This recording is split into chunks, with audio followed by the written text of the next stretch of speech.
Welcome back to Golf Extra. There has been a lot of discussion about the role of Rory McIlroy and Tiger Woods in the new LIV-PGA entity over the last couple of weeks. While at this point it seems clear that they didn't have much, if any, involvement in the negotiations themselves, that also leaves both of the prominent players in the cold in terms of compensation for their loyalty to the PGA Tour over the last few years.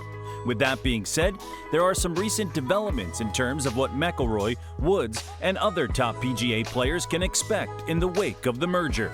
Don't forget to hit that like button and subscribe for more videos just like this one.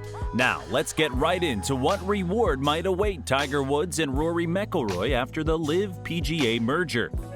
As we mentioned in the opener, one of the big issues that hasn't been officially resolved in the wake of the LIV-PGA merger is what will happen in financial terms to the LIV and PGA players respectively. Will the LIV players face a penalty? Will the PGA players who stayed loyal get a reward? So far, most of the tour's top players haven't commented publicly about the possibility of compensation, largely for the reason that it is still unknown. However, we've gotten a few anonymous comments on the matter.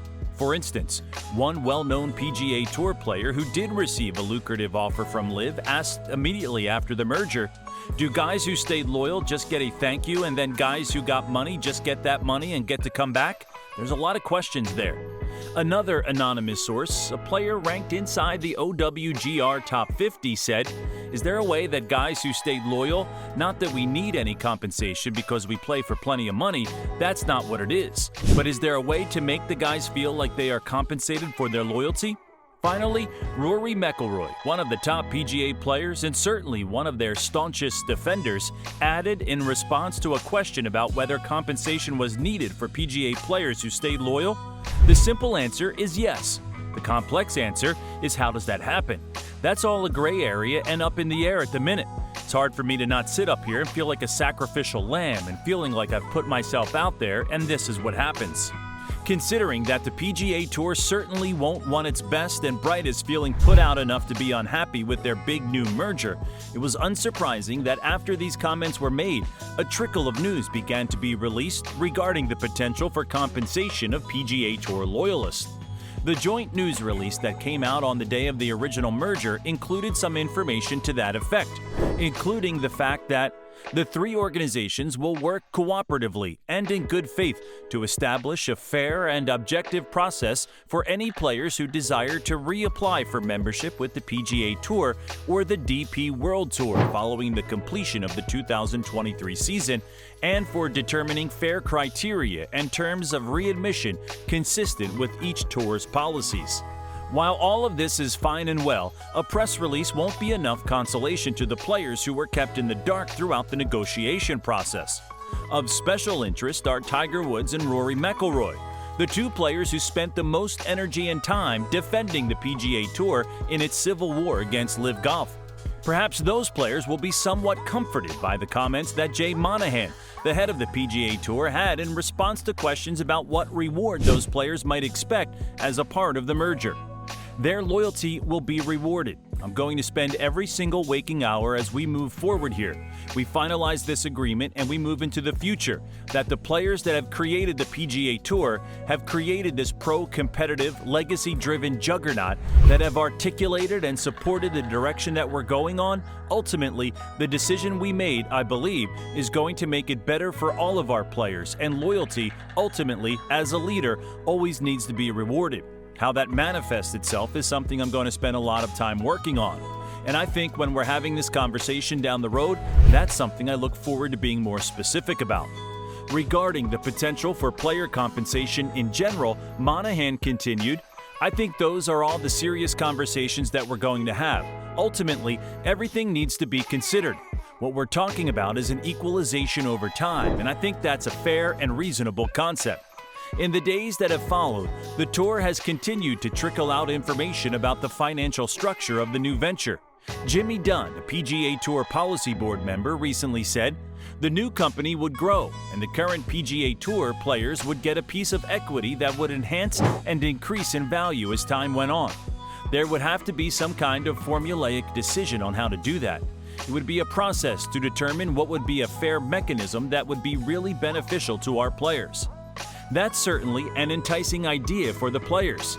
Given how much money the LIV Golf backers will be pumping into the new organization, having some equity in the deal might be the most lucrative option for players. The reward for PGA loyalists isn't the only question for the future of the merger. There's also the question of what penalty LIV players might face, assuming that they are allowed into the new merger. PGA Tour golfer Adam Hadwin commented on this immediately after the merger, saying, "I think one of the big things moving forward is how our players reintegrated back into the system if they are. Again, we don't even know if they will be. So that being one of the big talking points throughout this year and a half from the commissioner about how these guys will never play on the PGA Tour again, it will be interesting." Some early reporting on the subject came from Barstool Sports reporter Dan Rappaport, who tweeted soon after the merger, "I'm told the guys who took the LIV money and want to return to the PGA Tour will definitely pay a fine. Won't be equal for every player either. Will that be enough to assuage guys who are pissed they turned down $100 million to stay loyal, only for the two to merge?" This was later confirmed by Dunn, the policy board member from the PGA Tour. He commented that players on the LIV Tour that wanted to reinstate into the PGA Tour would go through a process and suspension. Whatever the penalty was, they'd have to decide whether they wanted to do that or not, and then they could play. It remains to be seen what exactly a penalty for the LIV golf players would look like. But all that we know now is those players have to be feeling pretty good about their decision considering the outcome of the conflict. As far as McIlroy and Woods go, it seems that neither of them are holding a grudge thus far.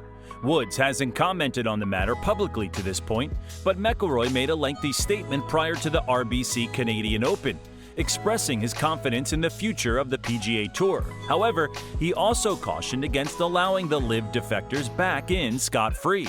"I've dealt with Jay a lot closer than a lot of those guys have, and from where we were a couple of weeks ago to where we are today, I think the future of the PGA Tour looks brighter as a whole. What that looks like for individual players in keeping a tour card, bringing players back into the fold, and then that means sacrifices for other people, that's where the anger comes from. I understand that, and there still has to be consequences to actions. The people that left the PGA Tour irreparably harmed this tour, started litigation against it.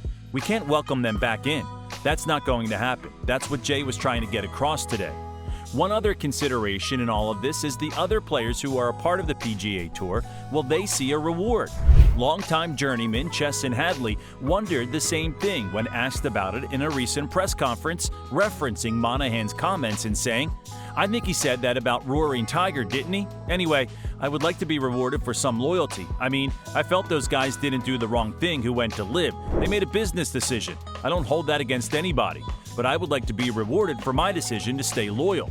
As of now, reports have indicated that rewards may only be given to a select number of players. Of course, this situation is fluid, and who knows what might lie around the next corner. So, what do you think about the potential for compensation and penalties as a part of the LIV-PGA merger? Be sure to leave us a comment with what you think down below. Make sure you like, subscribe, and turn on post notifications so you can watch our latest content updates as soon as they drop. We'll catch you in the next one. Have a great day.